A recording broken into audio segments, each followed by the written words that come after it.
Salut et bienvenue dans ce nouvel épisode. Aujourd'hui, je voulais parler de l'arrogance des Français. En tout cas, c'est l'image que renvoie la France à l'international, c'est-à-dire c'est comme ça que les étrangers perçoivent les Français de manière générale. Mais avant d'aller plus loin, je pense qu'il est important de bien définir le terme. Qu'est-ce que c'est que être arrogant ? C'est quoi l'arrogance ? Eh bien, si on regarde les différentes définitions en ligne, il en ressort deux éléments qui vont caractériser l'arrogance. C'est-à-dire qu'il y a deux conditions qui vont définir ce qu'est l'arrogance. La première, c'est un excès de confiance ou un excès de fierté. C'est-à-dire le fait d'être trop fier ou trop confiant. Le deuxième élément, c'est le mépris des autres. C'est-à-dire, c'est le fait de se sentir supérieur aux gens et de les rabaisser.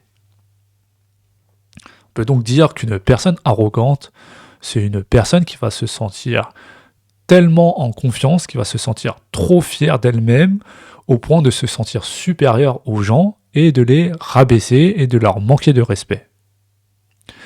Et donc, pourquoi les étrangers pensent que les Français sont arrogants ? Eh bien, je pense qu'il y a plusieurs raisons. En tout cas, la première raison que j'entends le plus souvent, c'est que les Français sont trop fiers de leur langue. Ils sont tellement fiers de leur langue qu'ils ne veulent pas parler anglais. Ou de quelque chose dans ce genre-là. Trop fiers de leur langue de manière générale. Et donc, comme vous pouvez le voir avec la définition précédente, en fait, il y a une distinction entre fierté et arrogance. Les gens confondent souvent ces deux termes. Parce que c'est vrai que la distinction est assez subtile, comme l'arrogance implique de la fierté, mais ce n'est pas parce que vous êtes fier que vous êtes arrogant. Parce que, encore une fois, l'arrogance, ça implique aussi du mépris.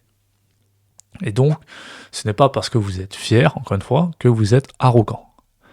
Et c'est souvent mal perçu, je pense, ça, et je ne sais pas pourquoi, particulièrement en France, par les étrangers, parce que si vous allez au Japon, ils parlent japonais partout, ils sont fiers de parler japonais, ils ont aussi du mal à parler anglais, pourtant ils ne sont pas critiqués. Si vous allez au Portugal aussi, ils parlent portugais, ils sont fiers de parler portugais, et donc pourquoi ça serait mal pour un Français de parler français en France ? Enfin bref, si on revient aux raisons des étrangers, ils disent aussi que les Français ne veulent pas parler anglais.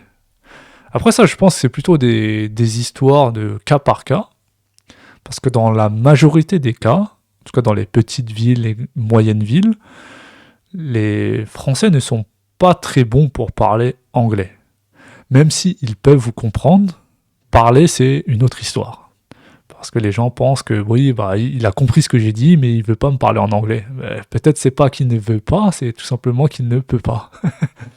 Parce que parler et comprendre, ce n'est pas la même chose. Vous pouvez très bien comprendre, mais avoir des difficultés pour parler, tout simplement parce que c'est deux compétences différentes.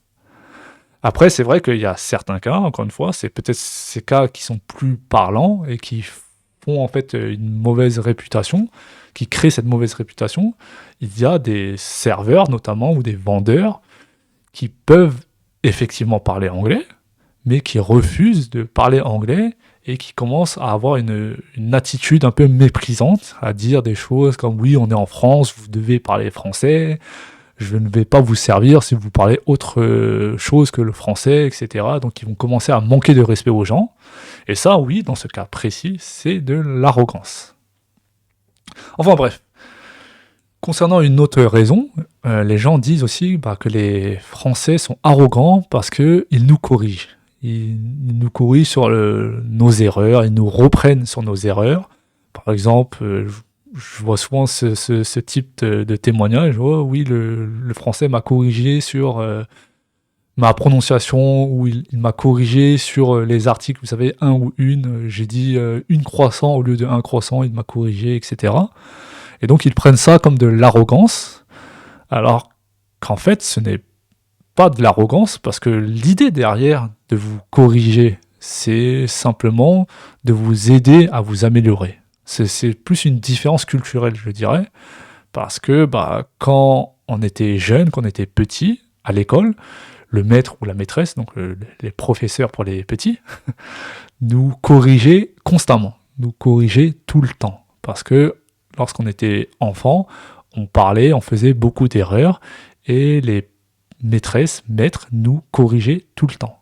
Et donc je pense que cette éducation a été gravée en nous, et ça fait que lorsqu'on a atteint l'âge adulte, on a gardé cet automatisme donc de corriger les gens. Mais encore une fois, l'idée derrière, ce n'est pas parce que on se sent supérieur à vous ou quoi que ce soit. C'est tout simplement parce que on a été éduqué comme ça. Et l'idée, encore une fois, derrière, c'est de vous aider à vous améliorer. Et je pense que ça, c'est plutôt une bonne chose en final. Parce que dans mon cas personnel, lorsque j'étais à Taïwan et que je parlais mandarin avec les Taïwanais, souvent, ils me disaient que je parlais bien mandarin, mais je sais que, ils étaient polis, tout simplement. Mais je sais que je faisais beaucoup d'erreurs. Certaines erreurs, j'en étais conscient, mais il y avait beaucoup d'erreurs dont je n'étais pas conscient. Et pour être honnête, j'aurais bien aimé qu'ils me corrigent. Qu'ils me disent, oui, non, en fait, on dit ça comme ça, ou tu ne devrais pas prononcer ça comme ça, etc. Vous savez, ça m'aurait peut-être permis de m'améliorer plus vite. Et donc, pour moi, en fait, il faut prendre plutôt ces genres de petites corrections comme des cours de français gratuits, entre guillemets. Et donc, pour moi, ce n'est pas une mauvaise chose et ce n'est pas de l'arrogance. Ensuite, d'autres raisons évoquées par les étrangers concernant l'arrogance supposée des Français, c'est que les Français seraient trop froids et trop malpolis, et de manière générale, trop froids et trop distants. Et ils voient ça comme de l'arrogance. Encore une fois, pour moi, c'est plus une différence culturelle. Parce que c'est vrai que dans beaucoup de pays, notamment des pays anglo-saxons ou des pays en Asie, etc., les gens sont plutôt amicaux et vont facilement vers les gens, ils sont plutôt chaleureux. Et c'est vrai que les Français sont plutôt réservés dans ce cas-là, si on compare. Et donc, cette image, ça donne un effet d'arrogance, on va dire. Ça crée cette image d'arrogance, ce qui n'est pas tout à fait le cas, en fait. C'est juste que les Français, de manière générale, sont plutôt craintifs. Après, je dis pas que c'est une mauvaise ou une bonne chose, c'est juste, encore une fois, une différence culturelle. Après, des gens disent aussi que oui, je suis allé à une boulangerie, et le boulanger a été très froid et très sec, trop direct. Et après ça, je pense aussi, c'est peut-être, encore une fois, une différence culturelle, parce que lorsque vous vous adressez à un Français, de manière générale, Français ou Française, il faut commencer par des salutations. Il faut dire bonjour ou bonsoir. Dans 99% des cas, il faut le dire. 99,9% des cas, si vous ne dites pas ça, pour un Français, il va considérer ça comme un manque de respect, comme de l'impolitesse.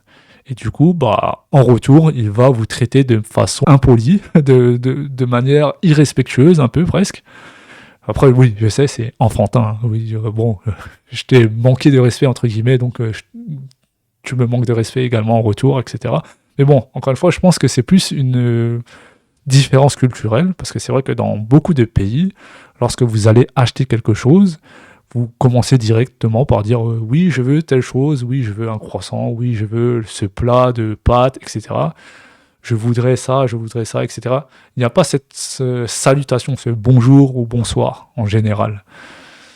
Et donc, lorsque vous oubliez la salutation, c'est considéré comme de l'impolitesse en France, d'où peut-être aussi cette réaction des Français. Après bon, je n'essaie pas de justifier aussi leur impolitesse, c'est juste, j'essaye d'expliquer pourquoi certains Français paraissent froids, ou sont froids, et sont assez directs de cette façon-là.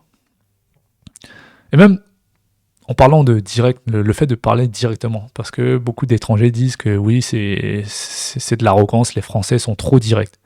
Notamment les anglophones en général. Parce que c'est vrai que la langue anglaise, ou de manière générale dans la société anglaise, quand vous communiquez, vous êtes un peu, on va dire, indirect, vous tournez un peu autour du pot, et c'est vrai que les Français disent des choses clairement et directement.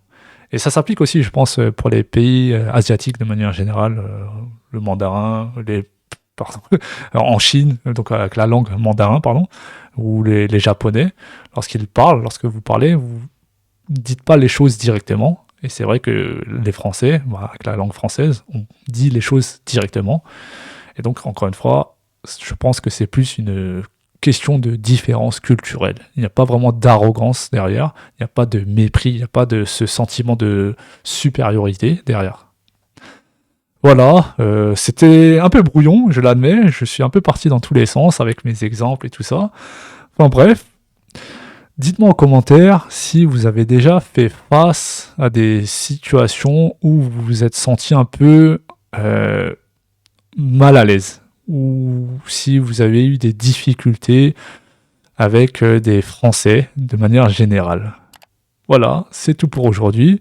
Merci pour votre temps et à bientôt.